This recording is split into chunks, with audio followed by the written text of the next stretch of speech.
Конгресменот демократ од Северна Дакота Ерл Померој за гласот на Америка на македонски вели дека Македонија има сериозен пристап во преговорите за разликите околу името со Грција и е направен преседан во историјата на НАТО. Една земја да спречи друга да биде дел од алијансата поради билатерално прашање.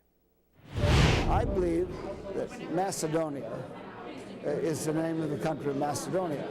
Сметам дека Македонија е името на државата Македонија во контекст на справувањето со меѓународни прашања и загриженоста на Грција. Импресиониран сум од начинот на кој Македонија ги води преговорите. Има две страни во разговорите по посредство на американски дипломат во обид да се најде решение. Една од нив, Македонија, е многу сериозна во обидот да се постигне спогодба. Сметам дека другата страна во разговорите не е сериозна во постигнување решение. Понекогаш луѓето предпочитаат разговорите да ги држат живи, отколку да ги разрешат, рече конгресменот Померој за гласот на Америка. Според него мощно е важно меѓународната заедница да помогне во изнаоѓање решение со цел Македонија да влезе во НАТО и во правец на интегрирање во Европската унија. From my perspective, I'm not an expert, but I believe that Macedonia has been trying to reach an agreement. Од моја перспектива, Македонија сака да се постигне решение. Тие очајно сакаат да станат дел од НАТО, како и да станат дел од Европа.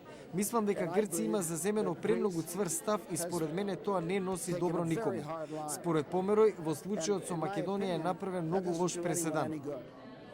We've never ever in the history of NATO Никогаш во историјата на НАТО не се случи во една земја да го искористи приемот на друга земја во алијансата со цел да издействува некои невообичаени отстапки. Сметам дека ова е билатерално прашање што не треба да го попречи учеството на Македонија во заедницата на нации. Прашан дали може да уследи промена на американската политика во однос на признавањето на уставното име на Република Македонија, без оглед на тоа дали иден председател на САД ќе биде републиканецот Џон Мекејн или демократот Барак Обама, Померој истакна. The United States has recognized the Republic of Macedonia. Соединетите американски држави ја признаа Република Македонија. Тоа е и ќе биде позицијата на САД, заклучи конгресменот од Северна Дакота за гласот на Америка.